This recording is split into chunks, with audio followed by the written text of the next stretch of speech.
বিপ্লবী। নতুন সময় নতুন সফরে নতুন জিন্দাবাদ, সাত আসমান ভেদ করে ওঠে হাদি জিন্দাবাদ। হাদি এই দেশ মাটি ভালোবেসে শহীদদের জানিল, বন্ধু নামের চির শত্রুর দাঁড়িয়ে যায় খেল দিল। শিয়াল কুকুর ডাইনাসরকে চিনাল এই বীর হাদি, শত্রু কখনো বন্ধু হয় না, বন্ধু না অপরাধী। জাহান্নামের পোকামাকড়ের উল্লাস ক্ষণকাল, যুগে যুগে ছিল ফেরাউন তবু মুসার ছাড়ে নিহাল। কিয়ামত তক থাকবে সত্য মিথ্যার খুব জোর, হাদিরা সেখানে সিপাহ সালার বলেন পয়গম্বর। হাদি আবার পর্দা সরে নতুন ভোরের দাবি, হাদি জুলাইয়ের অগ্রনায়ক বিদ্রোহী বিপ্লবী। নতুন সময় নতুন সফর নতুন জিন্দাবাদ, সাত আসমান ভেদ করে উঠে হাদি জিন্দাবাদ। হাদি সাহারা রুষার বালিতে আবু জামজাম পানি, হাদি আজাদির হাসান হোসেন জান্নাতি কুরবানি। হাদি ইতিহাস পাখিয়া বাদিল মোসার হাতের লাঠি, হাদি উমরের অমৃত জাহান মোরানো শীতল পাটি। হাদি উমরের অমৃত জাহান মোরানো শীতল পাটি। আসসালামু আলাইকুম।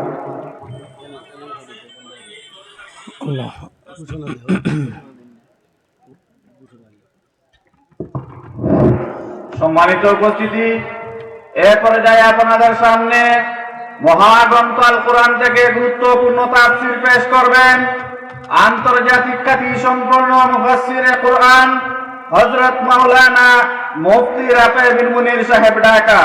হযরত মাওলানা মুফতি রাফি বিন মুনির সাহেব ঢাকা।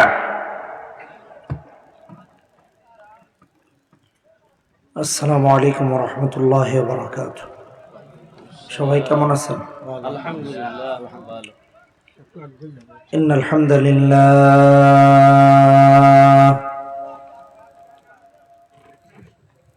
ইন্নাল হামদালিল্লাহ নাহমাদুহু ওয়া নাস্তাঈনুহু ওয়া নাস্তাগফিরুহু ওয়া নু'মিনু বিহি ওয়া নাতাওয়াক্কালু আলাইহি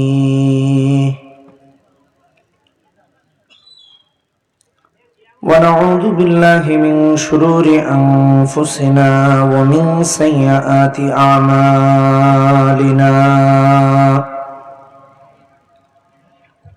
من يهده الله فلا مضل له ومن يضلل فلا هادي له ونشهد أن لا إله إلا الله وحده لا شريك له ونشهد أن سيدنا ونبينا وحبيبنا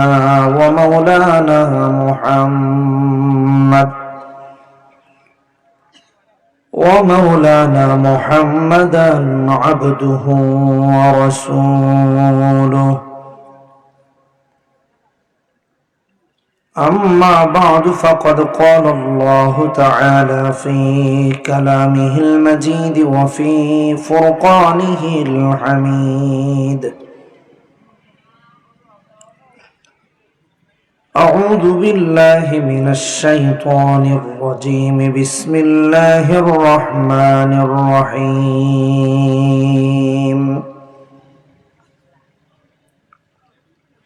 وتعاونوا على البر والتقوى ولا تعاونوا على الإثم والعدوان واتقوا الله إن الله شديد العقاب. وقال تعالى في شان حبيبه: إن الله وملائكته يصلون على النبي يا أيها الذين آمنوا صلوا عليه وسلموا تسليما. সবাই নামাজের দুরূদ পড়ি। আল্লাহুম্মা সাল্লি আলা মুহাম্মাদি ওয়া আলা আলি মুহাম্মাদ কামা সাল্লাইতা আলা ইব্রাহিম ওয়া আলা আলি ইব্রাহিম ইন্নাকা হামিদুম মাজিদ। আল্লাহুম্মা বারিক আলা মুহাম্মাদি ওয়া আলা আলি মুহাম্মাদ كما باركت على إبراهيم وعلى آل إبراهيم إنك حميد مجيد صدق الله العظيم। আলাক্সা ইসলামী সমাজ কল্যাণ সংস্থার উদ্যোগে আয়োজিত 15তম বার্ষিক তাফসীরুল কোরআন মাহফিলের সম্মানিত সভাপতি হযরত মাওলানা মাহবুবুর রহমান এবং হযরত মাওলানা মঈনুদ্দিন সাহেব আলোচনা করেছেন। অন্যান্য উলামায়ে কেরাম, পিতৃতুল্য বাবারা, যুবক বন্ধুরা, পর্দার আড়ালে অবস্থানরত মা বোনেরা, শুভেচ্ছা জানিয়ে কৃতজ্ঞতা আদায় করছি আল্লাহ সুবহানাহু ওয়া তাআলার দরবারে, যিনি ভালোবেসে মহব্বত করে আমাদেরকে এখানে আসার এবং বসার তৌফিক দিয়েছেন। এজন্য বলি আলহামদুলিল্লাহ। কোরআনুল কারীমের সূরাতুল মাইদা, এটা কোরআনের ৫ম সূরা। সূরাতুল মাইদার ২য় আয়াতের শেষাংশ তিলাওয়াত করেছি। এই সূরার প্রথম ২ আয়াত মোটামুটি প্রায় আধা পৃষ্ঠা, বড় বড় আয়াত। ইয়া আইয়ুহাল্লাযীনা আমানু আওফু বিল উকুদ উহিল্লাত লাকুম বাহীমাতুল আনআম ইল্লা মা ইউতলা আলাইকুম গায়রা মুহিল্লিস সাইদ ওয়া আনতুম হুরুম ইন্নাল্লাহা ইয়াহকুমু মা ইউরিদ, প্রথম আয়াত। দ্বিতীয় আয়াত, ইয়া আইয়ুহাল্লাযীনা আমানু লা তুহিল্লু শাআইরাল্লাহি ওয়ালাশ শাহরাল হারামা ولا الهدي ولا القلائد ولا آمين البيت الحرام يبتغون فضلا من ربهم ورضوانا وإذا حللتم فاصطادوا ولا يجرمنكم شنآن قوم أن صدوكم عن المسجد الحرام أن تعتدوا وتعاونوا على البر والتقوى ولا تعاونوا على الإثم والعدوان ওয়াত্তাকুল্লাহা ইন্নাল্লাহা শাদীদুল ইকাব। আমি এই শেষাংশ তিলাওয়াত করেছি। এখানে আল্লাহ তাআলা কয়েকটি কথা বলেছেন, তার মাঝে একটা আদেশ নিষেধ আছে। আল্লাহ তাআলা তাকওয়ার, সৎ কর্মের দিকে একে অপরকে সহযোগিতা করতে বলেছেন। একজন আরেকজনকে সহযোগিতা করো। অসৎ কাজে সহযোগিতা করতে নিষেধ করেছেন। গুনাহের কাজে সহযোগিতা করতে নিষেধ করেছেন। ওয়ালা তাআওয়ানু আলাল ইসম ওয়াল উদওয়ান, এবং আল্লাহকে ভয় করতে বলেছেন, কারণ শাস্তি দানে আল্লাহ খুব কঠোর। আল্লাহর শাস্তিকে প্রতিহত করার কারো ক্ষমতা নাই।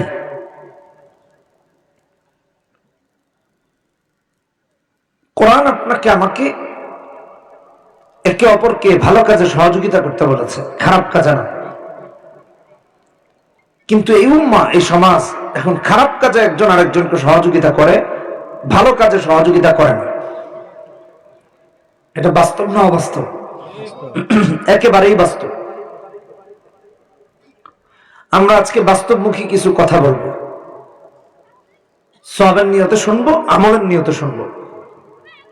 ওয়াজ হয়, দেখেন এত মাহফিল হয় মাশাআল্লাহ, কিন্তু মাহফিল থেকে 2-4টা কথা মনে রেখে বাড়ি পর্যন্ত যাওয়া মানুষের খুব অভাব।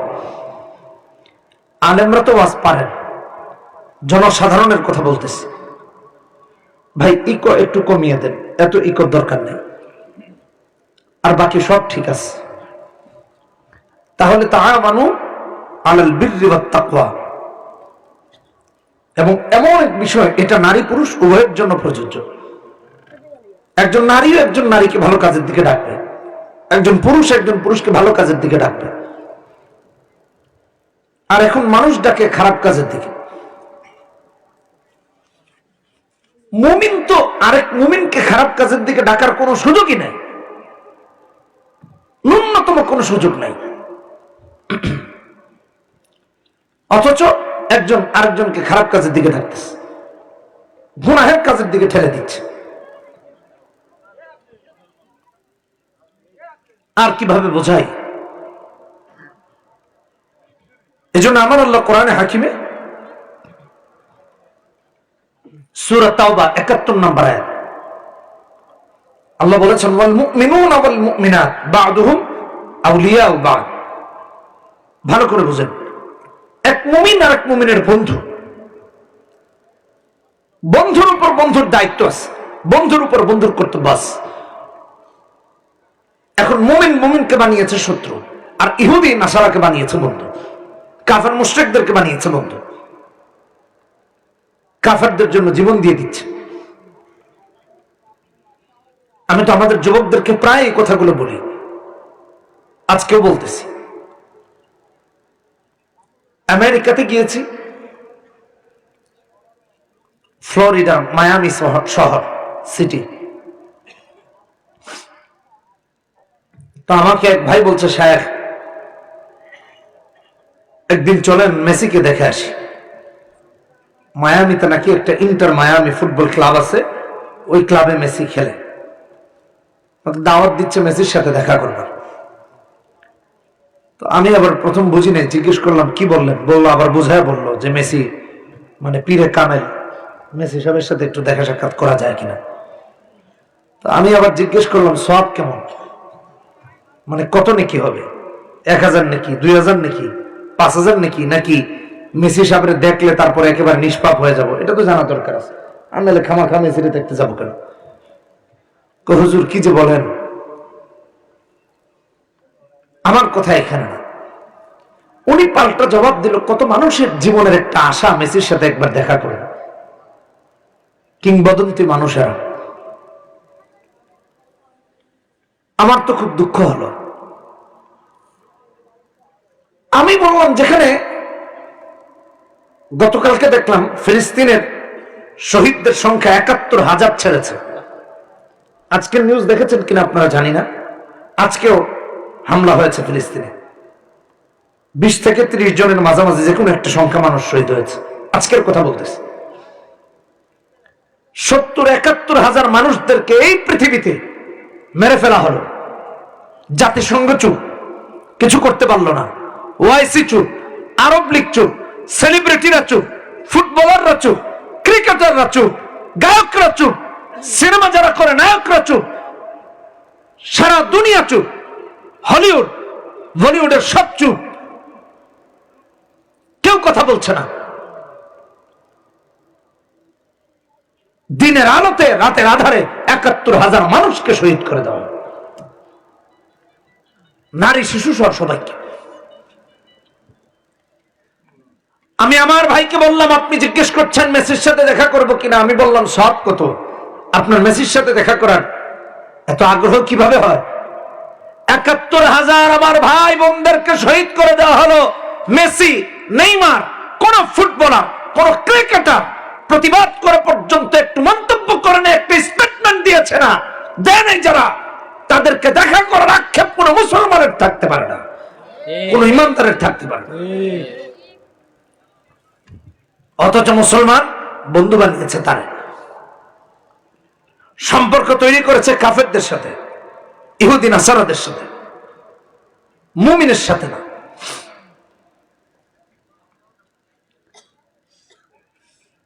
আমি একবার এক মাহফিলে গিয়েছি, তো গিয়ে দেখি অনেক মানুষ কম। জিজ্ঞেস করলাম, ভাই কি হয়েছে? হুজুর আজকে ব্রাজিলের খেলা, ওয়াজে আসার চেয়ে বেশি গুরুত্বপূর্ণ ব্রাজিলের খেলা বলে কথা। তো যাই হোক, আমিও দোয়া করলাম, আল্লাহ এমন হারাই যেন হারে, যাতে করে আর মাহফিলে লোক কম না হয়। কারণ খেলাই হইলে যদি মাহফিলে থাকবা না, তাহলে খেলাটা শেষ হওয়া তো দরকার। যাই হোক, যে কোনো কারণে, এটা তো এমনি বললাম। মাহফিল পরে শুনি ব্রাজিল নাকি হেরে গেছে বিশ্বকাপ থেকে বাদ। গাড়িতে বসে দেখি একজন স্ট্রোক করে হসপিটালে, ব্রাজিলের হারা মানতে পারে না। ভালো করে বুঝেন, আমার কথা বুঝতে হবে। দেখেন ইহুদি নাসারার সাথে তার কি সম্পর্ক। আচ্ছা আমি নাইলে কম জানি, ব্রাজিল টিমে একজনও কি মুসলমান প্লেয়ার আছে? জিজ্ঞেস জানার জন্য বলতেছি, আপনারা তো ভালো জানেন। একজনও মুসলিম প্লেয়ার আছে? হ্যাঁ, রাষ্ট্রীয় ভাবে কি ইসলামের কোনো কিছু করে তারা, না দলীয় ভাবে করে? তা আপনি তাদেরকে সমর্থন করবেন কেন? এটাই তো ইহুদি নাসারার প্রতি ভালোবাসা। বলে হুজুর আর্জেন্টিনায় তো সৌদি আরবের কয়েকজন ইমাম সাহেব খেলে, এরকম কিছু। ব্রাজিলের কথা বললাম, আর্জেন্টিনার সমর্থকরা আবার খুশি হয়ে যাইতেছে, যাক হুজুর আর্জেন্টিনার ছেড়ে দিচ্ছে, বোঝার জন্য বলতেছে না। ওইখানে কোন ইমাম সাহেবরা আছে, শাইখুল হাদিস আছে, এগুলা তো দূরের কথা, একজন মুসলমানও নাই। আর মুসলমানের সন্তান কত বড় আহাম্মক হলে, বোকা হলে, কত বড় নির্বোধ হলে তাদের সমর্থনে বাড়ির ছাদে পতাকা লাগায়, মাথায় পট্টি লাগায়, তার জার্সি পরে, তার মতো চুল কাটে, তার জন্য স্ট্রোক করে। কথা বলে না কেউ নবীজিকে গালি দিলে তার কোনো অসুবিধা হয় না, কেউ কোরআন পড়ালে তার অসুবিধা হয় না, কেউ ইসলামকে গালি দিলে তার অসুবিধা হয় না, কেউ আল্লাহকে গালি দিলে তার অসুবিধা হয় না। আর্জেন্টিনা হারলে সেই স্ট্রোক করে হসপিটালে যায়, এই লোকটা তো আর যাই হোক মুসলমান হওয়ার দাবি রাখতেই পারে না। কিসের মুসলমান আমার ভাইরা? এটা কেমন মুসলমান, এটা কেমন মুমিন? এই ইসলাম কে শিক্ষা দিয়েছে আপনাকে? আমার মুমিন মুমিনের বন্ধু, কাফেররা। আমার আল্লাহ রাব্বুল আলামিন এই জন্য বলেছেন কোরআনে হাকিম সূরা মাইদা 51 নম্বর আয়াত, ইয়া আইয়ুহাল্লাযীনা আমানু লা তাত্তাখিদুল ইয়াহুদা ওয়ান নাসারা আউলিয়া বা'দুহুম আউলিয়াউ বা'দ। ঈমানদাররা ইহুদি নাসারাকে বন্ধু বানিও না, ওরা একে অপরের বন্ধু হয়, কখনো মুমিনের বন্ধু হয় না। ইহুদি নাসারাকে তুমি বন্ধু বানায় না, তারা মুমিনের বন্ধু না, এরা মুসলমানের বন্ধু না, ওরা ভাই ভাই। আর ইসলামকে কিভাবে নষ্ট করা যায় ওই সমস্ত চক্রান্তে ষড়যন্ত্র ওরাই। আপনি জানেন না, গত কয়েকদিন সারা পৃথিবীতে ছড়িয়ে থাকা কিছু ভাই বোনদের সাথে কথা হয়েছে, মানে দুঃখজনক ভাইদের সাথে কথা হয়েছে, যেখানেই ইসলামের কথা জিজ্ঞেস করেছি বলছে ইসলাম আর মুসলমানরা এখন নির্যাতিত। আমি একটা দেশের কথা স্পেশালি এক ভাইকে বললাম যে ভাই এই দেশটা মনে হয় খুব শান্ত। উনি আরো কড়া রেফারেন্স দিয়ে আমারে বললেন যে ওইটা আরো বেশি অশান্ত। ইসলামকে দমিয়ে রাখার চেষ্টা, মসজিদগুলো বন্ধ করে দেওয়ার চেষ্টা। আপনি গতকালকের বা পরশু দিনের দেখেছেন কিনা জানি না, নেদারল্যান্ডসের মতো দেশে, আমার দেশের নাম ভুল হতে পারে, ইউরোপের একটা দেশে, আমভাবে বললাম যেন মিথ্যা না হয়, সম্ভবত নেদারল্যান্ডস ছিল, পুলিশ দুজন বোরখা পরিহিতা নারীকে লাথি মারতেছে। এই আক্রোশ, এই বিদ্বেষ শুধুমাত্র ওদের পোশাকের কারণে, মুসলিম হওয়ার কারণে। এই দেশগুলোকে শান্ত শান্ত দেশ বলে, শান্তির দেশ বলে, শুধুমাত্র মুসলমানরাও শান্তিতে আছে। আর আমাদের দেশ একই অবস্থা, 90% মুসলমানের দেশে মুসলমানরা নির্যাতিত, আলেমরা নির্যাতিত। এটা তো হওয়ার কথা ছিল না, বরং সারা দুনিয়ার সবচেয়ে শান্তিতে তো এই দেশের মানুষরা থাকার কথা ছিল। গত 16টি বছর আমাদের দেশের আলেমদের উপরে নীরব এবং সরব নির্যাতন আর নিপীড়ন চলেছে, জেল জুলুম হয়েছে, আলেমদেরকে মিথ্যা মামলায় ফাঁসিয়ে মৃত্যুদণ্ড পর্যন্ত দেওয়া হয়েছে।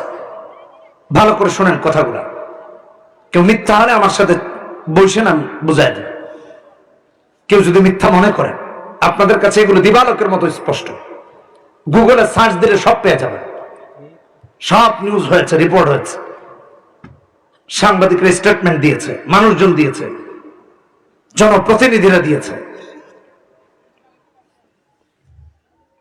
90% মুসলমানের দেশে আলেমরা নির্যাতিত হলেন কেন? শুধুমাত্র একটাই কারণ, মুসলমানের চেয়ে এই দেশে মুনাফিকের সংখ্যা বেশি, তাই। কথা বলেন না কেন? ঠিক কিনা বেঠিক? হ্যাঁ, আর না হয় এলাকায় মুসলমানের কি মানুষ অভাব আছে? এখানে লোক বসতে দেওয়ার তো পারার কথা না। এটা বোঝার জন্য বলতেছি, বোঝার জন্য বলতেছি। আমি আমার মসজিদে কয়েকদিন আগে বলেছি, কোরআন হাদিসের কথায় যদি কারো আপত্তি থাকে মসজিদ থেকে বেরিয়ে যাবেন। আপনার মসজিদ আসার দরকার নেই। আপনার আশা আমাদের ট্রাম্প সাহেবের আশা তো একই কথা। কথা বলেন না কেন? ঠিক কেনা বেটা? বরং আপনি আরো 2-4 জন মুসলমানকে বিভ্রান্ত করবেন, যেটা একটা কাফের করবে না।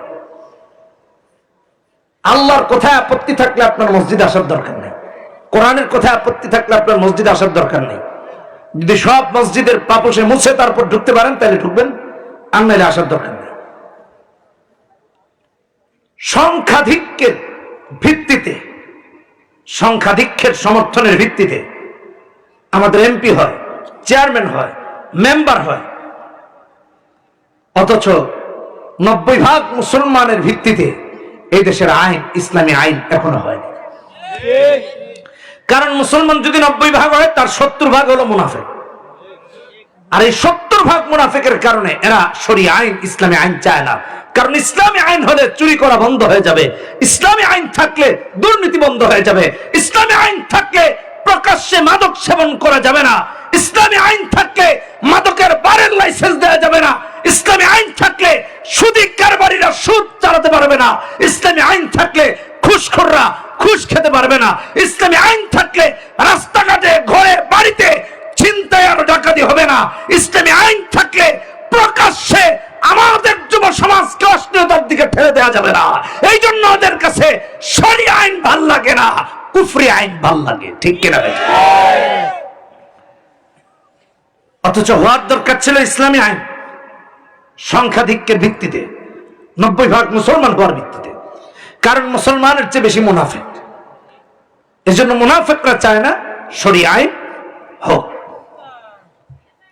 এটা আমার বাস্তব অভিজ্ঞতা আছে। এদিকে যেতে গেলে আবার লম্বা হয়ে যাবে আলোচনা, সামনের দিকে আগে।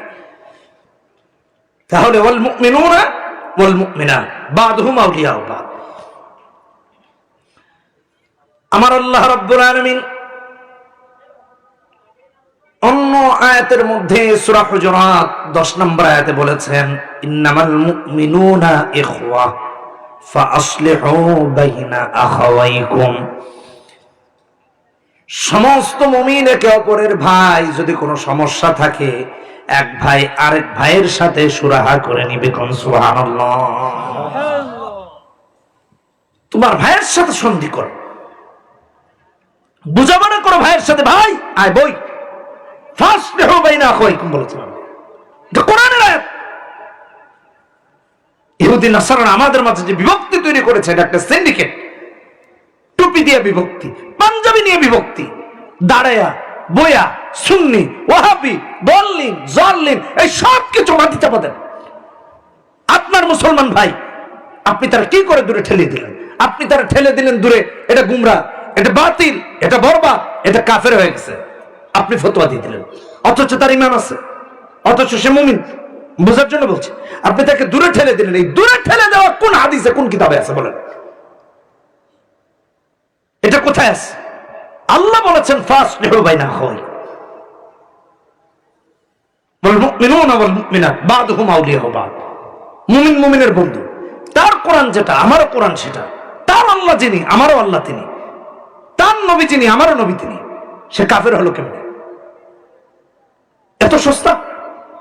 রাসূলুল্লাহ সাল্লাল্লাহু আলাইহি ওয়াসাল্লাম অগণিত হাদিস আছে যে পড়েছে লা ইলাহা ইল্লাল্লাহ, সালাত কায়েম করছে, দিন মানে সে মুসলমান। আপনি তার কাফের বানালেন কেমনে? এগুলো খেয়ানত নয়? এগুলো কি হাদিসের খেয়ানত নয়? এগুলো কি আল্লাহর কথার খেয়ানত নয়? কিভাবে এগুলো সম্ভব? আমি এই কথার আড়ালে আরেক কথা বলতে চাই। আমাদেরকে সিন্ডিকেটের মধ্যে রাখা হয়েছে।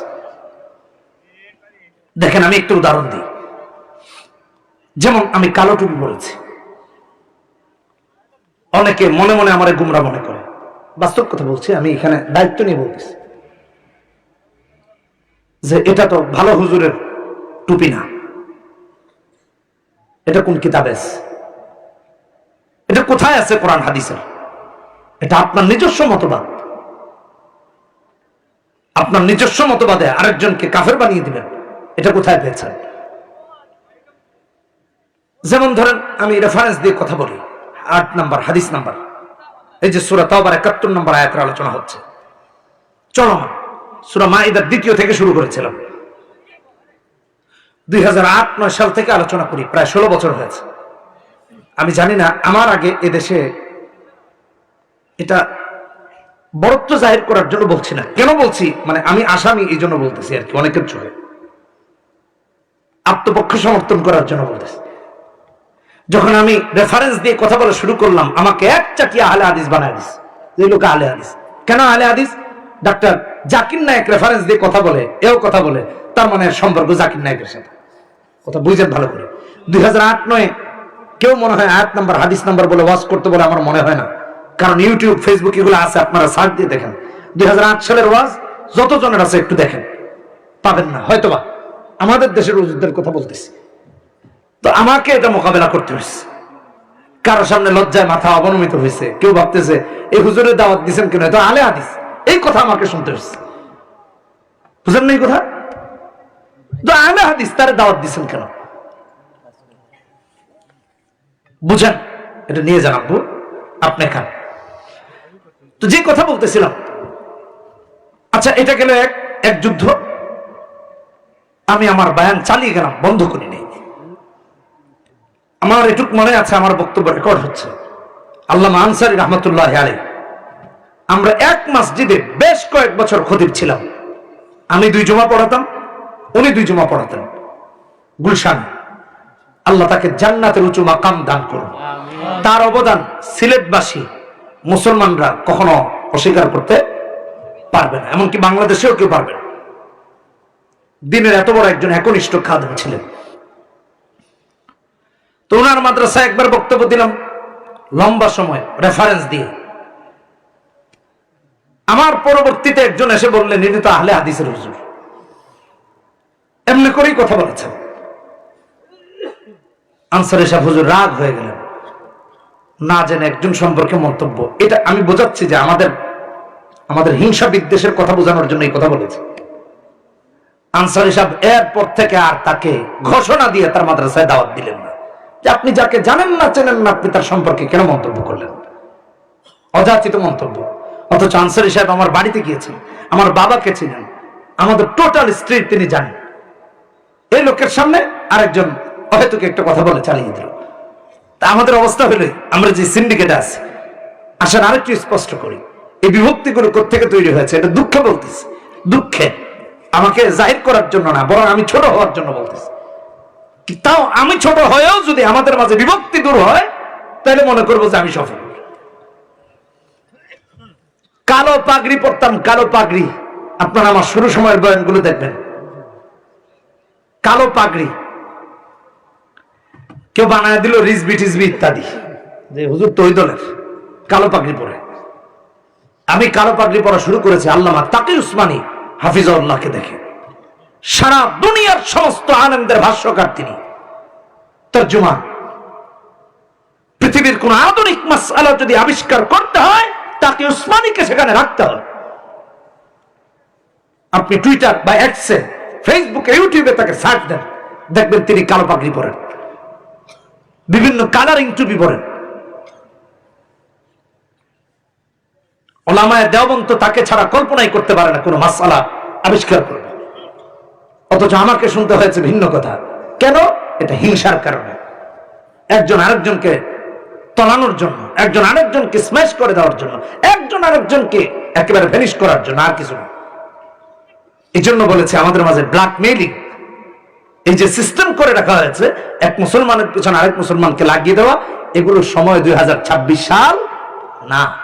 এখন সবাই বুঝে আপনি কি বলতে চাচ্ছেন।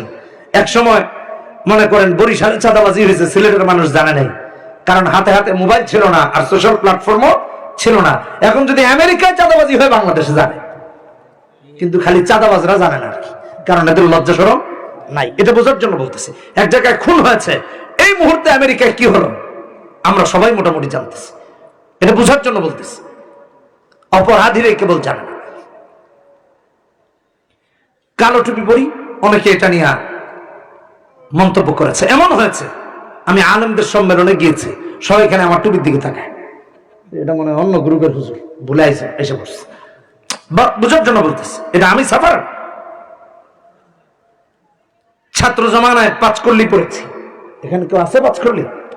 পাঁচকল্লি পড়েছি। আচ্ছা, এটা গেল। মুফতি আমিন রহমতুল্লাহ আলীকে সাদা শর্ত টুপি পড়তে দেখেছি, আমিও পড়েছি সাদা। তাকে উসমানী হাফিজাউল্লাহকে কালো টুপি পড়তে দেখেছি, কালো পাগড়ি পড়তে দেখেছি, আমি পড়ি। এতে কেউ কাফের হয় নাই, কারণ ইমান চুল পরিমাণ কমেও যায়নি। যে বলবে ওর ইমানের সমস্যা আছে, যান আমি ফতোয়া দিলাম, আপনি খোঁজ নিয়ে দেখেন। আসেন, বিভিন্ন জায়গায় জুমা পড়াই, আমার মসজিদে পড়াই, জালি টুপিও পড়ি। যেখানে কার মাথায়, ওই যে ভাইয়ের মাথায় দেখলাম জালি টুপি। এই জালি টুপির উপরে রুমাল রাখতে সুবিধা হয়, আরাবিয়ান স্টাইলে যে রুমাল রাখে। এটা বোঝার জন্য বলতেছে, আমার কোন টুপির সাথে কোনো বিরোধ নাই, কোন মুসলমানেরও রাখা উচিত না। আমি এটা বুঝাইলাম।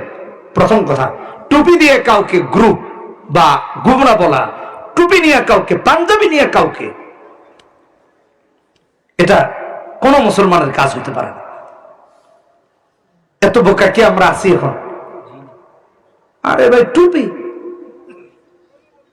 পৃথিবীর অন্যান্য দেশে গিয়ে দেখেন, টুপি তো পুরো মসজিদের মুসল্লিদের অধিকাংশের নাই। আর আপনি আমার দেশের টুপি দিয়ে কাফের বানিয়ে দিচ্ছেন। আরে ভাই, টুপি রাখেন না, টুপি তো মাথায়, টুপি না থাকলেও নামাজ হবে। হাফ প্যান্ট পরে নামাজ পড়তেছে, হাফ প্যান্ট। আমার কাছে ছবি আছে, আমেরিকাতে এক মসজিদে দেখি হাফ প্যান্ট পরে নামাজ দাঁড়াচ্ছে এক লোক। আমি ভাবলাম লা হাওলা ওয়ালা কুওয়াতা ইল্লা বিল্লাহ, এটাও কি সম্ভব? তা আবার জামাত। ফরজ নামাজ শেষ হয়েছে, আমি পাশে গেছি, গিয়ে ভাবলাম এই সলিমউদ্দিনের একটা ছবি রাখবো। এটাও সম্ভব যে মানুষ বিশ্বাস করবে না। তো আমাদের দেশে টুপি নিয়ে মারামারি হচ্ছে, আর আমার আরেক ভাই সে হাফ প্যান্ট পরে নামাজ পড়তেছে, তার সে জানেই না হাফ প্যান্ট পরে যে নামাজ হয় না। এই মারামারি বন্ধ করেন, উম্মাহ হবে। কারো টুপি ভিন্ন হতে পারে, কারো পাঞ্জাবি ভিন্ন হতে পারে, কারো মাসলাক ভিন্ন হতে পারে, কারো মাযহাব ভিন্ন হতে পারে, কারো মাসআলাগত ইখতিলাফ থাকতে পারে। সে আমার ভাই, কি জন্য তার সাথে বিভক্ত রেখেছেন? কোরআন হাদিস এই বিভক্তির কথা একটা আয়াতে বলে নাই, একটা হাদিসে বলে নাই। গুমরা তো তারা যারা মাসআলাগত ইখতিলাফের কারণে আরেকজনকে কাফের বানিয়ে দিচ্ছে, তারা গুমরা। ভাইয়ের কাছে কয়দিন গিয়েছেন? কয়দিন গেছেন? একদিনও যান নাই। অথচ আমার ভাইয়েরা, মুমিনের সম্পর্ক হবে কেমন? বুখারীর হাদিস 6626 নম্বর হাদিস, আল মুমিনু লিল মুমিনি কাল বুনিয়ান ইয়াশুদ্দু বা'দুহু বা'দা। এক মুমিন আরেক মুমিনের জন্য হবে প্রাচীরের মতো। প্রাচীরের এক অংশ যেমন করে আরেক অংশকে শক্তিশালী করে, এক মুমিন ঠিক তেমনি ভাবে আরেক মুমিনকে করবে শক্তিশালী। এটা রাসূলুল্লাহর হাদিস। এই হাদিস কিসের আপনি আর আমি হাদিস পড়াচ্ছি? মাথায় আসে না। আমি হাদিস পড়ানোর কোন উস্তাদ না ভাই, এটা তো সহিহ হাদিস। ইয়াশুদ্দু বা'দুহু বা'দা। হাদিসের খেয়ানত করবেন না আল্লাহর রাস্তে। মুমিনের সম্পর্ক আরেক মুমিনের সাথে এমন হবে, প্রাচীরের এক অংশ যেমন করে আরেক অংশকে শক্তিশালী করে, এক মুমিন তার আরেক মুমিন ভাইকে শক্তিশালী করবে। এক গ্রামের মুমিন আরেক গ্রামের মুমিনকে শক্তিশালী করবে। এক থানার মুমিন আরেক থানার মুমিনকে শক্তিশালী করবে। এক জেলার মুমিন আরেক জেলার মুমিনকে শক্তিশালী করবে। এক বিভাগের মুমিন আরেক বিভাগের মুমিনকে শক্তিশালী করবে। এক দেশের মুসলমান আরেক দেশের মুসলমানকে শক্তিশালী করবে। এটা হলো মুসলমানের বন্ধন। আমি যদি আরেকটু বলি তাহলে আরো ভালো করে বুঝবেন। ইয়াশুদ্দু বা'দুহু বা'দা। এক মুসলমান আরেক মুসলমানের জন্য আগে আসবে, আর এখন এক মুসলমান আরেক মুসলমানকে মারে, খুন করে, গিয়ে খুন করতেছে। আল্লাহ আমাদেরকে হেদায়েত দান করুন। অন্য হাদিসের মধ্যে মুসলিম শরীফে এসেছে, নবীজি বলেছেন, 6751 নম্বর হাদিস, 6752 বাদ দিয়ে 53 নম্বর হাদিস, 54 নম্বর হাদিস নবীজি একই রকম হাদিস এনেছেন। শব্দের ভিন্নতা আছে, বাক্যের ভিন্নতা আছে। নবীজি বলেন, মাসালুল মুমিনিনা ফি তাওয়াদ্দিহিম ওয়া তারাহুমিহিম ওয়া তাআতুফিহিম কামাসালিল জাসাদিল ওয়াহিদ ইযা ইশতাকা মিনহু উদুন তাদাআ লাহু সাইরুল জাসাদি বিল হুম্মা ওয়াস সাহাব। ভালোবাসা, দয়া, মায়া, স্নেহ, মমতা, সহমর্মিতার দিক দিয়ে এক মুমিনের সম্পর্ক আরেক মুমিনের সাথে হবে এক দেহের মতো। দেহের এক অঙ্গ যদি আক্রান্ত হয়, যেমন করে পুরো দেহ আক্রান্ত হয়, ঠিক তেমনি ভাবে এক মুমিন যদি বিপদে পড়ে পুরো উম্মাই তা অনুভব করা দরকার। এটা হলো ইসলাম, এটা হলো দ্বীন। খালি যা তা বলতেছি আর আমার পাশের বাড়ির ভাই খাবার পায় না, তার কথা একদিন মাথায় আনেন নাই। সাবধান হই, আমানতের হেফাজতকারী হই। আল্লামা তাকি উসমানী হাফিজাহুল্লাহ অনেক আগের একটা ইন্টারভিউ দেখেছিলাম, অবশ্যই ইউটিউবে আছে, যদি ইউটিউব কর্তৃপক্ষ এটাকে কেটে না দেয়। ফিল্ম ইন্ডাস্ট্রির এক মৃত ব্যক্তির জানাজায় গিয়েছেন। কে? তাকি উসমানী। ধরুন আমাদের দেশের একজন নায়িকা বা গায়ক মারা গেছে, বড় গায়ক, বাইতুল মুকাররমের খতিব সাহেব কি তার জানাজায় যাবেন? যাবেন। আর গেলে হবে সমালোচনা। এখানে কাউকে বসাই, খালি রাখার প্রয়োজন নাই। হ্যাঁ, গেলে তিনি কি করবে? সমালোচিত হবে সারা দেশে। বলবি এত বড় বুজুর্গ, উনি অমুক গায়কের জানাজা গেছে, এটা অন্য কেউ পড়াবে। এত বড় আলেম কি একজন গায়কের জানাজায় যেতে পারে? পাকিস্তানের একজন ফিল্ম ইন্ডাস্ট্রির মৃত ব্যক্তির জানাজায় তাকি উসমানী, দুঃখিত, তারিক জামিল সাহেব যাবেন। সমালোচনার ঝড় উঠে গেল পুরো পাকিস্তানে। তারিক জামিল সাহেব তার জানাজায় গেলেন। জানাজা পড়ানোর জন্য শুধু না, তিনি গিয়েছেন এই যে তার জানাজায় যে সব মানুষগুলো আসবে, মানুষ তো এদেরকে মনে করে এরা ভ্রষ্ট, এরা শেষ, এরা জাহান্নামী, কিন্তু তাদের কাছে তো দ্বীনের দাওয়াত পৌঁছানো দরকার। কে তাদের কাছে দাওয়াত পৌঁছাবে? এটা তো একটা দাওয়াতের ক্ষেত্র, এতগুলো মানুষ আসবে, এদেরকে তো একসাথে ডেকে এক করা সম্ভব নয়। আর এটা কোরআনের কোন হাদিসের মাহফিলেও আসবে না, জানাজায় আসছে, চান্স প্রতিদিন আসবে। তারিক জামিল সাহেব সেই জানাজায় গিয়েছেন। আমার ভাইয়েরা, জানাজা পড়ানোর পূর্বে তারিক জামিল সাহেব রাসূলুল্লাহর মহব্বতের কথা তুলে ধরলেন, উম্মতের প্রতি নবীজির ভালোবাসার কথা তুলে ধরলেন। জানাজায় উপস্থিত ফিল্ম ইন্ডাস্ট্রির প্রত্যেকটা মানুষের চোখ থেকে নবীজির ভালোবাসা উম্মতের প্রতি কেমন, এই কথাগুলো শোনার পর চোখ থেকে ঝরঝর করে পানি পড়া শুরু হয়েছে। তারিক জামিল সাহেব জবাব দিলেন, এই মানুষগুলোর কাছে কোরআন হাদিসের কথা পৌঁছানোর তো আর কোনো মৌকা পাওয়া যেত না, আর কোনো সুযোগ পাওয়া যেত না, আর কোনো মহল পাওয়া যেত না। এই জন্য আমি গিয়েছি তাদের কাছে কোরআন হাদিসের জন্য দাওয়াত পৌঁছাতে পারি। এই মানুষগুলার দিলে যদি আল্লাহর মহব্বত না থাকতো, রাসূলুল্লাহর মহব্বত না থাকতো, আল্লাহ রাসূলের কষ্টের কথা শুনে তাদের চোখে কখনো পানি আসতো না। মহব্বত আছে দেখে কেঁদেছে, প্রত্যেকটা মানুষের চোখে পানি টলমল করছে।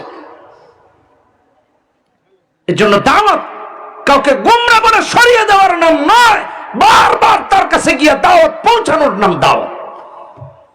আপনি তার দূরে সরিয়ে দেওয়া, ঠেলে দেওয়া, এটা মুমিন মুমিনের প্রতি কর্তব্য নয়। ওয়াল মুমিনুনা ওয়াল মুমিনাত বা'দুহুম আউলিয়াউ বা'দ। এই 71 নম্বর আয়াতে সূরা তাওবার মধ্যে আমার আল্লাহ বন্ধুর প্রতি বন্ধুর দায়িত্বের কথা বলতে গিয়ে বলেছেন, 1 নম্বর হলো ইয়া'মুরুনা বিল মা'রুফ ওয়া ইয়ানহাউনা আনিল মুনকার ওয়া ইউকিমুনাস সালাহ ওয়া ইউতুনাজ যাকাহ ওয়া ইউতিউনা আল্লাহ ওয়া রাসূলাহু উলাইকা সায়ারহামুহুমুল্লাহ। মুমিন যেহেতু মুমিনের বন্ধু, বন্ধুর প্রতি বন্ধুর প্রথম দায়িত্ব হলো সৎ কাজের দিকে আহ্বান করা, অসৎ কাজ থেকে বাধা দেয়া। 3 নাম্বার হলো সালাত কায়েম করা, 4 নাম্বার হলো যাকাত দেয়া, 5 নাম্বার হলো আল্লাহর অনুসরণ করা, 6 নাম্বার হলো আল্লাহর হাবিবের অনুসরণ করা। কোন সুবহানাল্লাহ। এই দাওয়াত এক বন্ধু আরেক বন্ধুকে দিবে। এখন দাওয়াত দিবে দূরের কথা, ওরে দেখতেই পারে না। ও এক রাস্তা দিয়ে গেলে সে আরেক রাস্তা দিয়ে যায়, এর ছায়াও যেন আমার নিচে না পড়ে। এসব ভ্রান্তি বন্ধ করেন। আপনার কালেমা আমার কালিমা এক। কিছু মানুষ, এরা কারা আমি আর বলতে চাচ্ছি না, কিছু মানুষ উম্মতের মাঝে বিভক্তি তৈরি করার জন্য এই সমস্ত সিস্টেম চালু রেখেছে, এ সমস্ত সিস্টেম চালু রেখেছে। এগুলো দাফন দেন, কোরআন হাদিসের উপর চলেন, কোরআন সুন্নাহর উপর চলেন। আল্লাহ আমাদেরকে হেদায়েত দান করুন। আমিন। এক মসজিদে মাহফিলে গিয়েছি, এলাকার নাম না বলি, রেকর্ড হচ্ছে, তারা শুনলে মন খারাপ করবে যে হুজুর আমাদের বদনাম করে। গিয়ে শুনি মসজিদে দলিন আর জলিন নিয়ে খুন হয়ে গেছে। এটা কি খুন হওয়ার মতো ইস্যু? শয়তান এমন ইস্যু দাঁড় করাইছে যে একজন আরেকজন মেরে ফেলতেছে, হারাম কাজ প্রকাশ্যে করতেছে। এই সমস্ত ইস্যু বন্ধ করেন, নামাজ পড়েন, যান মসজিদে পড়েন, অসুবিধা নেই। আপনার দাঁড়াইতে মন চাইলে দাঁড়ান, বসতে মন চাইলে বসেন। এই যে মারামারি করার তো কোনো সুযোগ নাই ভাই। আপনি তারে বোঝান, সে আপনারে বোঝান। আপনার আকীদা, আপনার মাসলাকের সাথে, আপনার মাসআলার সাথে যদি কোনো সমস্যা থাকে, আপনি তারে বোঝান, তারে ডাকেন। কয়দিন তার কাছে গেছেন? একদিনও তার কাছে যান নাই, খালি তারে দূর থেকে কাফের ফতোয়া দিয়েছেন। একদিন তো দাওয়াত দেন নাই। দরদ নিয়ে কাজ করেন, হিংসা বিদ্বেষ দিল থেকে দূরে সরায় দেন। ইসলাম হিংসা বিদ্বেষকে সমর্থন করেন। ফি তাওয়াদ্দিহিম ওয়া তারাহুমিহিম ওয়া তাআতুফিহিম কামাসালিল জাসাদিল ওয়াহিদ। রাসূল বলেছেন এক দেহের মতো। আল্লাহ রাব্বুল আলামিন সূরাতুল আসরের মধ্যে মুমিনের প্রতি মুমিনের কর্তব্য কেমন হবে তা তুলে ধরেছেন। ওয়াল আসরি ইন্নাল ইনসানা লাফি খুসর ইল্লাল্লাযীনা আমানু ওয়া আমিলুস সালিহাত ওয়া তাওয়াসাউ বিল হাক্কি ওয়া তাওয়াসাউ বিস সাবর। আসরের কসম করেছেন, ওয়াল আসর, সময়ের কসম করেছেন। লন্ডনে একটা মসজিদে গিয়েছি, এরকম এই শাহজালাল রহমতুল্লাহ আলাইহি জামে মসজিদ, নাম দেখে আমার মনে পড়ল। ওই মসজিদের নাম শাহজালাল রহমতুল্লাহ আলাইহি মসজিদ। লন্ডনের কথা বলতেছে। তো আমাকে বলছে হুজুর, আমি জিজ্ঞেস করলাম ওয়াজ কতক্ষণ করব? বলতেছে 20 মিনিট হইলে ভালো হয়। আমি তো কিছুটা আশ্চর্য হলাম। আমাদের দেশে হলে যদি জিজ্ঞেস করতাম, কই তো সারা রাত চলুক হুজুর, আবেগী আমরা। আর তাদের সময় নাই, সময় খুবই শর্ট, কারণ কাজে যেতে হবে। কাজ ছাড়া আর অন্য কিছুকে তারা এত সিরিয়াস নেন। যা 30 মিনিট বয়ান করলাম, পরে আমার কাছে মনে হলো এই জাতি যারা সময়কে এত গুরুত্ব দেয়, আমার আল্লাহ যে গুরুত্ব কোরআনে হাকিমে দিয়েছেন, এটা যদি জানতো তাইলে দুনিয়াবি কাজে সময় না দিয়ে আখিরাতের কাজে আরো বেশি সময় দিত। কথা বলেন ঠিক কিনা বেঠিক? যে আল্লাহ সময়কে এত গুরুত্ব দিয়েছেন। ইউরোপ আমেরিকায় গিয়া সময়ের গুরুত্ব বুঝে, কিন্তু আল্লাহ যে কোরআনে দিয়েছেন মুসলমান হয়ে তা বুঝে না। এটা আমাদের অজ্ঞাত থাকা, এটা আমাদের জ্ঞানহীনতা। আল্লাহ আমাদেরকে হেফাজত করুন। আমার আল্লাহ কসম করে বললেন, নিশ্চিতভাবে সমস্ত মানুষ ক্ষতিগ্রস্ততার মধ্যে নিমজ্জিত, কিন্তু তারা না। 1 নাম্বার হলো যারা মুমিন, তারা না। যারা সৎ কর্মশীল, তারাও না। 3 নাম্বার আমার আল্লাহ বললেন ওয়াতাওয়াসাউ বিল হাক্কি, যারা একে অপরকে সত্যের দিকে উপদেশ দেয়, তারাও ক্ষতিতে নাই। 4 নাম্বার হলো যারা একে অপরকে সবরের দিকে উপদেশ দেয়, তারাও ক্ষতির মাঝে নাই। আমার ভাইরা, এক মুমিন এখন আরেক মুমিনকে দাওয়াত দিবে দূরের কথা, এক মুমিন আরেক মুমিনকে কয়ে তার মরা সে মরুক, তার হিসাব সে দিবে, আমার এত দরকার কি? কথা বলেন না ঠিক কিনা বেঠিক? উঠাউঠি করেন না, জরুরত থাকলে একটু পরে যান। থাকতে পারে আপনারা লম্বা সময় বসে আছেন। হ্যাঁ, বুঝতে পারছি। তো যে কথা বলতেছিলাম, ওয়াতাওয়াসাউ বিল হক ওয়াতাওয়াসাউ বিস সবর, সত্যের উপদেশ দেয়া, সবরের উপদেশ দেওয়া। আমার ভাইয়েরা, মুফাসসিরিনে কেরামগণ লিখেন, আমার আল্লাহ রাব্বুল আলামিন যখন এই সূরা নাজিল করেছেন, সাহাবায়ে কেরাম রাস্তাঘাটে দাঁড়িয়ে যেতেন একজন আরেকজনের সাথে, বলতেন এই দাঁড়াও, বলতো কিছু বলবা না? কি বলে? হ্যাঁ। বলতেন বিসমিল্লাহির রহমানির রহিম, ওয়াল আসরি ইন্নাল ইনসানা লাফি খুসর ইল্লাল্লাযীনা আমানু ওয়া আমিলুস সালিহাতি ওয়া তাওয়াসাউ বিল হাক্কি ওয়া তাওয়াসাউ বিস সাবর। দাঁড়িয়ে কোরআনের আয়াত শুনিয়ে দিতেন। এটা সাহাবায়ে কেরামের কাজ। আর আমরা এক মুসলমান আর এক মুসলমানকে উপদেশ দিব দূরের কথা, দূর থেকে মনে করি অত শেষ, ওর সাথে আবার কথা কিসের? আপনি যদি সঠিকের উপর থাকেন, আপনি তারে দাওয়াত দেন, আপনি আপনার সঠিক মতামত তারে বুঝান, বলে ভাই আল্লাহ এই কথা বলছেন, রাসূলুল্লাহ এই কথা বলছেন। দূরে ঠেলে দেওয়ার কোন বিধান ইসলামে নাই, একেবারেই নেই। একবার পারেন নাই, দ্বিতীয়বার দেখেন, দুইবার পারেন নাই, চারবার দেখেন, মরণ পর্যন্ত চেষ্টা করুন আরেক ভাইকে সঠিক পথে আনতে। দূরে ঠেলে দেওয়ার কোন সুযোগ নাই আমার ভাই। কোরআনে কারীমের মধ্যে আল্লাহ রাব্বুল আলামিন অন্য আয়াত বলেছেন, সূরার নাম মুহাম্মদ, আয়াত নাম্বার 7। আমার আল্লাহ বলছেন, ইয়া আইয়ুহাল্লাযীনা আমানু ইন তানসুরুল্লাহা ইয়ানসুরকুম ওয়া ইউসাব্বিত আকদামাকুম। হে ঈমানদারেরা, আল্লাহকে সাহায্য করো, আল্লাহ তোমাদেরকে সাহায্য করবেন। আমার ভাইরা, আল্লাহকে কেমনে সাহায্য করবেন? আল্লাহর সাহায্য করার কোন সুযোগ আছে নাকি? বলে হুজুর, বন্দুকের মাথায় 1 লাখ টাকা বান্ডেলটা আটকায় যদি উড়ায় মারি, যে আল্লাহ 3 আসমান পর্যন্ত পৌঁছাইলে ধৈর্য থাবা দিয়ে, এমন নাকি? এরকম করে পৌঁছানোর সুযোগ নাই। মুফাসসিরিনে কেরামগণ লিখেন, আমার আল্লাহ সাহায্য করতে বলেছেন তার এইভাবে, এক মুমিন যখন আরেক মুমিনের দিকে নেক কাজের হাত বাড়িয়ে দেয়, আল্লাহ রাব্বুল আলামিনকে সাহায্য করা হয়। এক মুসলমান আরেক মুসলমানকে হক দাওয়াত দেয়, এক মুমিন আরেক মুমিনকে সত্যের পথে আহ্বান করে, এক মুমিন আরেক মুমিনকে আমর বিল মারুফ নাহি আনিল মুনকার করে, ওটাই আল্লাহকে সাহায্য করা হয়। আমার আল্লাহ তারে সাহায্য করেন। এই জন্য মুসলমান যখন আরেক মুসলমানকে ভালো কাজের দিকে দাওয়াত দেয়, সাহায্য করেন কে? জুড়ে বলেন কে? ইয়ানসুরকুম, আল্লাহ তোমাদেরকে সাহায্য করবেন, তোমরা আল্লাহরে সাহায্য করো। এক মুসলমান আর এক মুসলমানকে সাহায্য করলে আল্লাহকে সাহায্য করা হয়। আপনি আর আমি কয়দিন আরেক মুসলমানের সাহায্য করেছি? তারা তো কাফের বানায় দিয়েছি খুব সহজে। সাহায্য করেছি কয়দিন? নিজের বিবেককে জিজ্ঞেস করেন। এসব ওয়াজ হয় না দেখে সমাজে মারামারি কাটাকাটি বেশি। এগুলো বলেন, বরং এমন কথা বলে যাতে করে এক্ষুনি গিয়ে ওর ঘর বাড়ি ভাঙা হয়। এগুলো বন্ধ করুন। এটা ইসলাম নয়, এটা দিন না।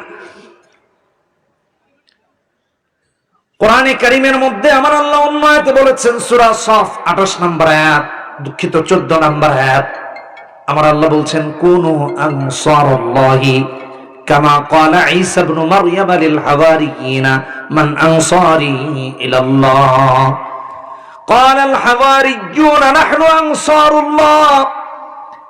হযরত ঈসা আলাইহিস সালাম তার হাওয়ারীদেরকে বললেন, আল্লাহর পথে আমারে কে আছো সাহায্য করবা? হাওয়ারীরা বলল, ঈসা নবী, আমরা সবাই তোমার সাথে আল্লাহর পথে সাহায্য করার জন্য রাজি। ভালো করে বুঝেন, নাহনু আনসারুল্লাহ বলেছেন, আমরা আল্লাহর পথে আপনাকে সাহায্য করব। আর এখন আলেমদেরকে আল্লাহর পথে, ইসলামের পথে উম্মাহ সাহায্য করে না, উল্টো প্রতিবন্ধকতা তৈরি করে রাখে। আলেম হক কথা বললে চাকরি নাই, কথা বলে না, বরখাস্ত করে দেওয়া হয়। আলেম হক কথা বললে তার জেলে ঢুকানো হয়। আলেম হক কথা বললে তার উপর নির্যাতন হয়। নাহনু আনসারুল্লাহ হতে হবে। কোন আলেম, কোন ইমাম, কোন মুফতি সাহেব, কোন জনপ্রতিনিধি, কোন মুসলমান হক কথা বলবে, পুরো উম্মাহকে তার সাথে থাকতে হবে। বলে হুজুর আপনি হক কথা বলছেন, আপনার সাথে পুরো এলাকাবাসী আছি।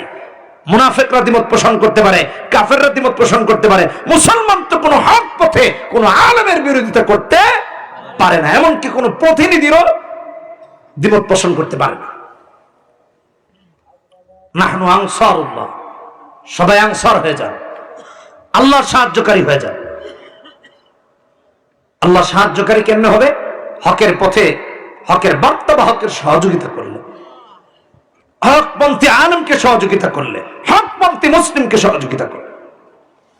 কথা কি বুঝে এসেছে? নাহনু আনসারুল্লাহ, আল্লাহকে সাহায্য করেন। আমার আল্লাহ অন্য আয়াতে বলেছেন কোরআনে হাকিম, ওয়ালা ইয়ানসুরান্নাল্লাহু মান ইয়ানসুরুহু ইন্নাল্লাহা লাকাবিয়্যুন আজিজ। সূরা হজ 39-40 নম্বর আয়াত। যে আল্লাহকে সাহায্য করবে, আল্লাহ অবশ্যই তারা সাহায্য করবেন। আপনি যে ইসলামের পথে আরেক মুসলমানকে সাহায্য করবেন, আল্লাহ গুরুত্ব দিয়ে বলছেন অবশ্যই আল্লাহ তারা সাহায্য করবেন।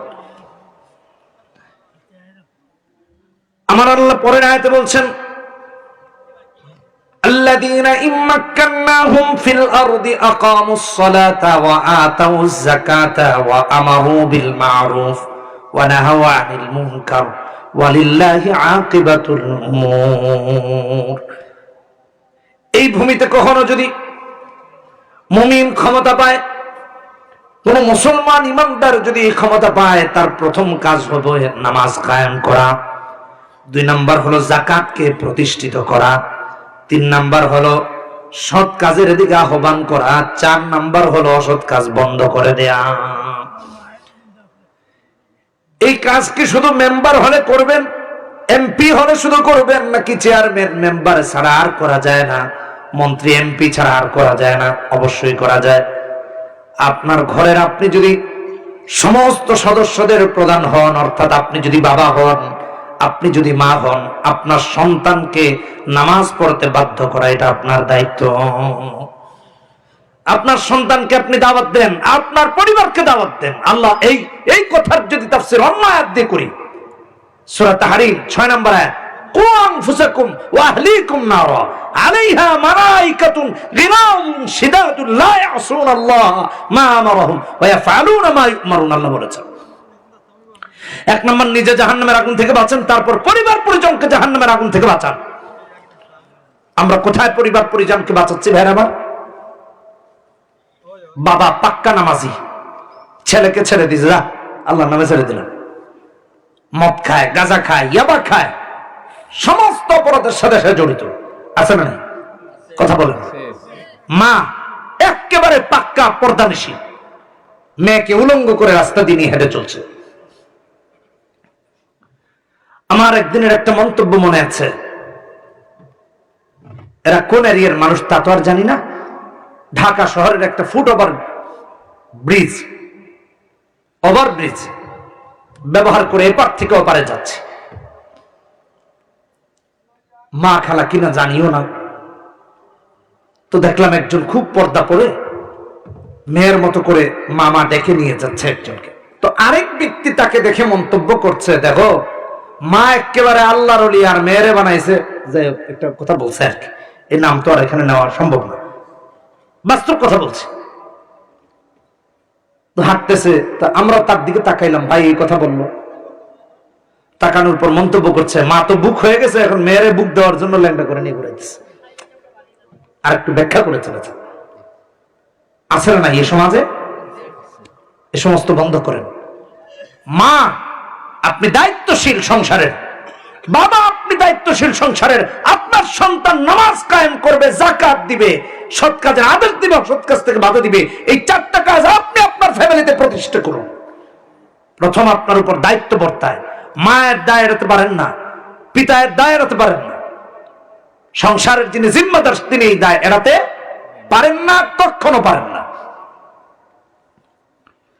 আল্লাযীনা ইম্মাক্কান্নাহুম ফিল আরদ আকামুস সালাহ ওয়া আতাউজ যাকাহ ওয়া আমারু বিল মারুফ ওয়া নাহাউ আনিল মুনকার। এজন্য ভাইয়ের প্রতি ভাইয়ের সহযোগিতার হাত বাড়িয়ে দিন। এক মুমিন আরেক মুমিনের ভাই, এক মুমিন আরেক মুমিনের কি ভাই। মারামারি করেন না। নবীজি হাদিসে বলেছেন 5743 নম্বর হাদিস, নবীজি সাল্লাল্লাহু আলাইহি ওয়াসাল্লাম বলছেন, মুসলিম শরীফের হাদিস, নবীজি বলছেন আল মুসলিমু আখুল মুসলিম লা ইয়াযলিমুহু ওয়া লা ইসলিমুহু। এক মুসলিম আরেক মুসলমানের উপর জুলুম করতে পারে না। আর এখন এরা আলেমের উপর জুলুম করে, শাইখুল হাদিসের উপর জুলুম করে, ইমামের উপর জুলুম করে। সাধারণ মুসলমান তো বাদই দিল। নবীজি হাদিসে 2 নম্বর যে কথা বলেছেন, তোমার মুসলিম ভাইকে দুশমনের হাতে তুলে দিও না। আর আমরা পরিকল্পিতভাবে আলেমদেরকে দুশমনের হাতে তুলে দিয়েছি। গত 16 বছর মিটিং হতো, মিটিং করে করে আলেমদের নাম লিস্ট করা হতো। আজকের অভিযানে কারা কারা গ্রেফতার হবে। আমি কাশ্মীরের কথা বলতেছি না, আমি আরকানের কথা বলছি না, বার্মার কথা বলছি না, আমি ফিলিস্তিনের কথা বলছি না, এই বাংলাদেশের কথা বলছি, যেই দেশে বিগত 16 বছর আপনারাও ছিলেন, আমরাও ছিলাম। তাহলে এগুলো হয়েছে না? আর রাসূল বলছেন লা ইয়াযলিমুহু ওয়া লা ইসলিমুহু, দুশমনের হাতে তোমার মুসলমান ভাইকে তুলে দিও না। আর আমরা তুলে দিচ্ছি, একেবারে ফজিলত মনে করে তুলে দিচ্ছি। এটা কোথায় পেয়েছেন? কোথায় আছে এটা? নবীজি 3 নম্বরে হাদিসে বলেছেন, মান কানা ফি হাজাতি আখিহি কানা আল্লাহু ফি হাজাতিহি। এক মুমিনের যদি একটা হাজত অন্য মুসলমান পুরা করে দেয়, আমার আল্লাহ নিজে তার হাজত পুরা করে দিবেন। কোন সুবহানাল্লাহ। আর এখন হাজত পুরা করবে দূরের কথা, হাজতে যদি আরো বাধা দিতে পারে, তাইলে মনে করে একটা কাম করলাম। ঠিক কিনা? ধরেন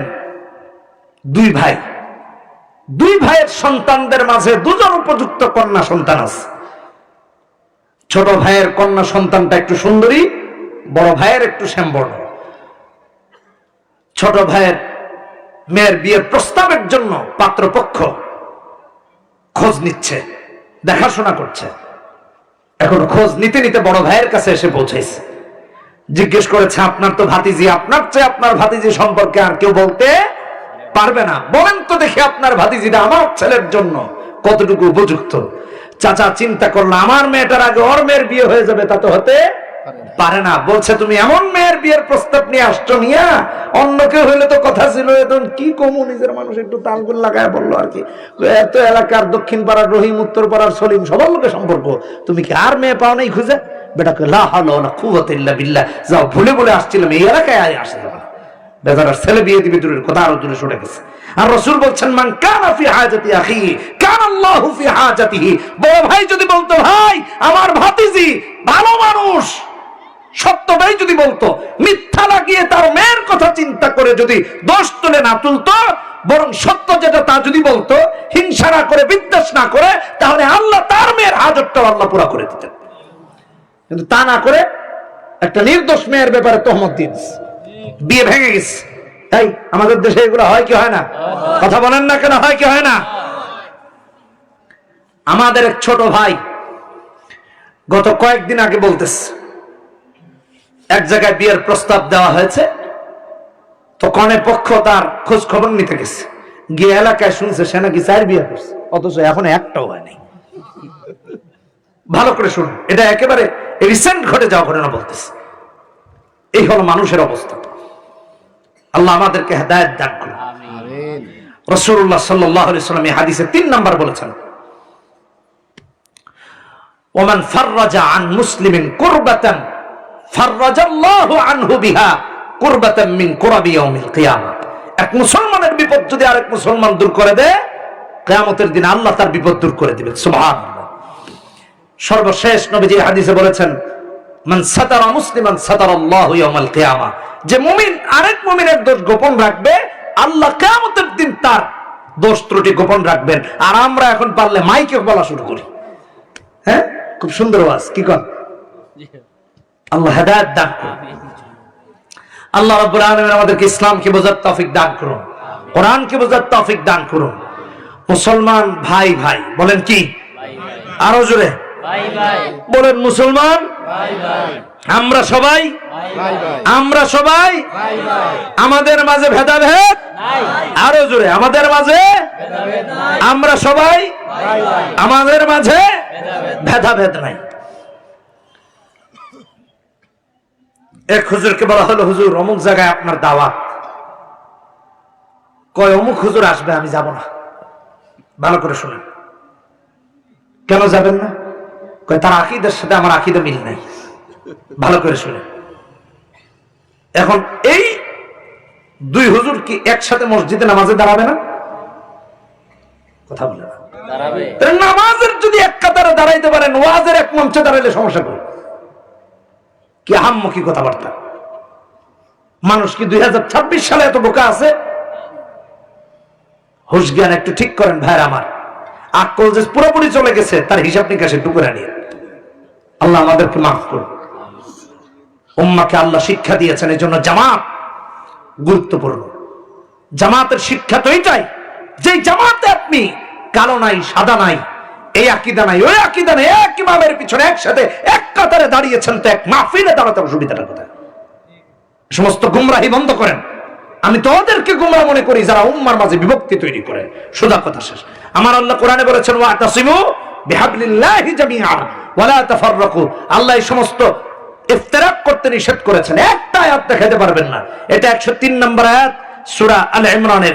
105 নম্বর আয়াতে আল্লাহ বলেছেন, ওয়ালা তাকুনু কাল্লাযীনা তাফাররাকু ওয়াখতালাফু মিন বাদি মা জাআহুমুল বায়িনাত ওয়া উলাইকা লাহুম আযাবুন আযীম। আল্লাহর কথা যদি বড় হয়, ওই সমস্ত মৌলবীর কথার কোনো দাম আল্লাহর কোরআনের কাছে নাই।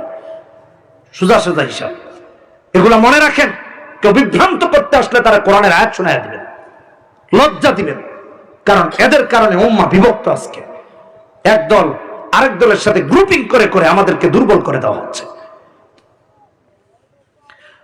আল্লাহ আমাদেরকে হেফাজত করুন। আল্লাহ উম্মাহকে এক আর নেক হওয়ার তৌফিক দান করুন। ভাই ভাই হয়ে থাকবো তো ইনশাআল্লাহ। কে কে রাজি আছি? হাত তুলে দেখাই, বলি হে আল্লাহ, ওয়াদা করতেছি যতদিন বেঁচে থাকবো কোরআন হাদিস মেনে চলবো। হে আল্লাহ, আমাদের এই ওয়াদা মৃত্যু পর্যন্ত বাস্তবায়ন করার তৌফিক দান করুন। জোরে বলি আমিন, আরো জোরে বলি আমিন। হাত নামাই পড়ি আস্তাগফিরুল্লাহ। ইন্নাল্লাহা গফুরুর রহিম। লা ইলাহা ইল্লাল্লাহ মুহাম্মাদুর রাসূলুল্লাহ। সুবহানাল্লাহি ওয়া বিহামদিহি সুবহানাল্লাহিল আযীম। সুবহানাকাল্লাহুম্মা ওয়া বিহামদিকা আশহাদু আল লা ইলাহা ইল্লা আনতা আস্তাগফিরুকা ওয়া আতুবু ইলাইক। আর কি আছে? হ্যাঁ, ইনশাআল্লাহ হুজুর বয়ান করবেন, আমি এখনই শেষ করছি। তাহলে সবাই ভালো থাকেন। আসসালামু আলাইকুম ওয়া রাহমাতুল্লাহি ওয়া বারাকাতুহু। আল্লাহ।